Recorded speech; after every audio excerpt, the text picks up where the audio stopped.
Guntur corporation లో నిరసన సెగ కొనసాగుతూనే ఉంది. కమిషనర్ పై అనుచిత వ్యాఖ్యలు చేశారంటూ డిప్యూటీ మేయర్ డైమండ్ బాబుపై మండిపడుతున్నాయి ఉద్యోగ సంఘాలు. కమిషనర్ కు డిప్యూటీ మేయర్ క్షమాపణ చెప్పే వరకు ఆందోళన కొనసాగిస్తామని అంటున్నారు.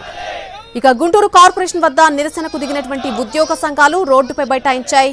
ఐఏఎస్ క్యాడర్ లో ఉన్నటువంటి కమిషనర్ పై అనుచిత వ్యాఖ్యలు ఉపసంహరించుకునేంత వరకు తమ నిరసన ఇలాగే కొనసాగుతుందని స్పష్టం చేస్తున్నారు ఉద్యోగులు. అనంతరం రాజకీయ పార్టీలతో కలిసి ర్యాలీ నిర్వహించారు ఉద్యోగులు.